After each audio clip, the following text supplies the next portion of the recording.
गोवा में कर रहे थे और उसी के अंतर्गत जो साझा कार्यक्रम में एक क्षेत्रीय प्रांतीय अधिवेशन का जो हमने तय किया था, तो उसी सिलसिले में 4 तथा 5 नवंबर को हिंदू हित की केवल बात नहीं अपितु हिंदू हित का प्रत्यक्ष कार्य करेगा। इस नीति के अनुसार इसके पीछे समस्त हिंदू संगठन और हिंदू जनता खड़ी रहेंगी। इस विचार के साथ इस अधिवेशन में प्रस्ताव पारित किया गया। इस हिंदू राष्ट्र अधिवेशन में नेपाल, उत्तर प्रदेश, बिहार, ओडिशा, दिल्ली, आसाम, बंगाल आदि प्रांतों से 51 संगठनों के मंदिर न्यासी, उद्योगपति, ऐसे विविध क्षेत्र से ये सब यहाँ एकत्रित आए थे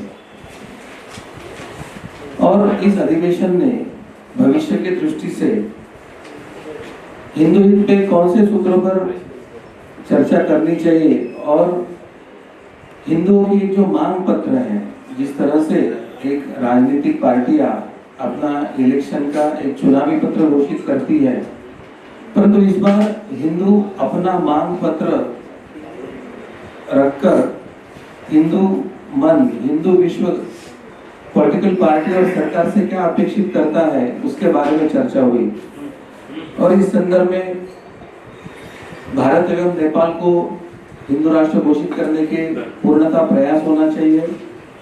चाहे लव जिहाद हो, धर्मांतरण हो या गोवंश की हत्या हो, इनके विरोध में राष्ट्रीय स्तर पर कानून बने, हलाल सर्टिफिकेशन पर प्रतिबंध लगे, मंदिरों का जो सरकारीकरण हो रहा है वह निरस्त हो, प्लेसेस ऑफ वर्शिप एक्ट एवं वक्फ। मैं डॉक्टर चारुदत्त पिंगले, राष्ट्रीय मार्गदर्शक हिंदू जन जागृति समिति। आज यह किस तरीके की प्रेस वार्ता की जा रही है? गत 4 और 5 नवंबर को इस पवित्र काशी नगरी में क्षेत्रीय हिंदू राष्ट्र अधिवेशन का आयोजन किया गया था। इसमें उत्तर प्रदेश, बिहार, बंगाल, उड़ीसा, दिल्ली आदि अनेक प्रांतों से 51 संगठनों के 210 से अधिक प्रतिनिधि उपस्थित थे और गत 75 वर्ष में जो हिंदुओं की मांगे पूर्ण नहीं हुई है या जो मांगे वर्तमान में कुछ निर्माण हुई है, तो इसमें हमने भारत को हिंदू राष्ट्र घोषित करे यह सबसे पहले मांग के बारे में चर्चा किया। ऐसे प्रस्ताव पारित किया कि भारत को हिंदू राष्ट्र घोषित किया जाए। लव जिहाद, धर्मांतरण और गोहत्या, इनके विरोध में राष्ट्रीय स्तर में कठोर कानून बने, ये मांग हमने की है। हलाल शक्ति के विरोध में हमने प्रस्ताव पारित करके यह व्यवस्था को निरस्त किया जाए, ऐसी मांग हमने सरकार के सामने रखी है। इसी के साथ जो कानून हिंदुओं के हित के विरोध में और एक प्रकार से भारत के हित के विरोध में कार्य कर रहे हैं, ऐसे प्लेसेस ऑफ वर्शिप एक्ट और वक्फ बोर्ड का जो एक्ट है वो निरस्त करें, इसके लिए हमने प्रयास किया है। और सबसे महत्व का जो है मंदिर सरकारीकरण, केवल हिंदुओं के मंदिरों का ही सरकारीकरण और धन का विनियोग सरकार स्वयं के लिए कर रही है और हिंदू धर्म के हित में या हिंदुओं के लिए नहीं हो रहा है, तो सभी मंदिरें सरकारीकरण से मुक्त हो और मंदिर भक्तों के हाथों में सौंपा जाए, यह मांग हमने किया है। और इसी के साथ मैं सनातन धर्म रक्षक, ये एक बड़ा अभियान हम दिवाली के पश्चात पूरे भारत में लागू कर रहे हैं।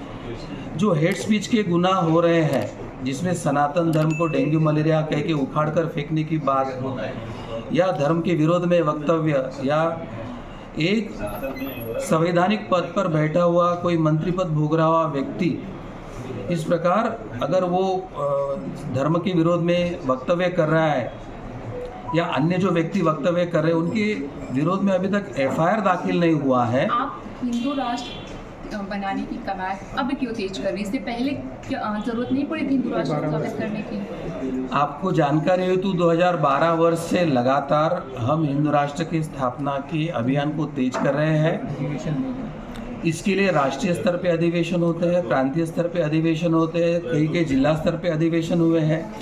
इस अधिवेशनों में वार्षिक पूर्ण कार्यक्रमों का नियोजन बनकर वर्ष भर सब संगठनें एकत्रित आकर ये कार्य को आगे लेके जाते हैं। और आज जो हिंदू राष्ट्र की मांग केवल भारत से नहीं, तो ये 52 ओपेक अरब देश भी कह रहे हैं कि अब भारत हिंदू राष्ट्र होगा, ये डर उनके मन में आ रहा है। उसका जड़ 12 वर्ष पूर्व जो पहला अखिल भारतीय हिंदू राष्ट्र अधिवेशन गोवा में हुआ था, वहाँ से ये प्रारंभ हुआ है, ये आज की बात नहीं है। मैं विश्वनाथ कुलकर्णी, हिंदू जन जागृति समिति का उत्तर प्रदेश एवं बिहार राज्य समन्वयक हूँ। जी, अब प्रेस कॉन्फ्रेंस किया गया उसके बारे में कुछ बताइए। जी, यहाँ वाराणसी में आशापुर में तनिष्क बैंक्वेट हॉल में 4 एवं 5 नवंबर की कालावधि में हिंदू राष्ट्र अधिवेशन का आयोजन किया गया।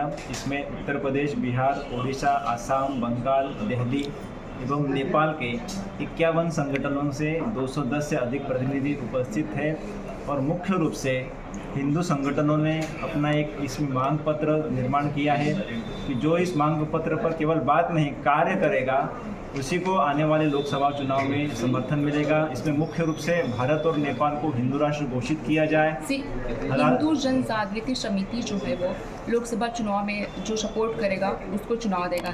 यही बात जो सांस्कृतिक संसद हो रही थी उसमें भी इसी बात को रखा गया था। तो क्या सांस्कृतिक संसद और हिंदू जन जागृति दोनों मिले हुए हैं? सभी का आपस में समर्थन है, सभी मित्र संस्थाएं हैं और हम सभी साथ में मिलकर ही कार्य करते हैं। मुख्य रूप से हिंदू समाज की जो 75 साल से प्रलंबित मांगे हैं, जैसे भारत को हिंदू राष्ट्र घोषित किया जाए, मंदिर सरकारीकरण से मुक्त करके भक्तों के हाथों में दिया जाए, हलाल सर्टिफिकेशन की सख्ती निरस्त की जाए, Waqf act, places of worship act कानून निरस्त किया जाए और सनातन धर्म के बारे में जो बारंबार द्वेषपूर्ण वक्तव्य हो रहे हैं उसके विरोध में मैं सनातन धर्म रक्षक ये अभियान दिवाली के उपरांत पूरे राज्यों में किया जाने वाला है और जगह जगह पर सनातन धर्म के बारे में कोई द्वेषपूर्ण वक्तव्य करेगा उसके बारे में विरोध फायर किया जाएगा और सनातन धर्म की विशेषता क्या है, उसका महत्व क्या है, उसका जागरण पूरे देश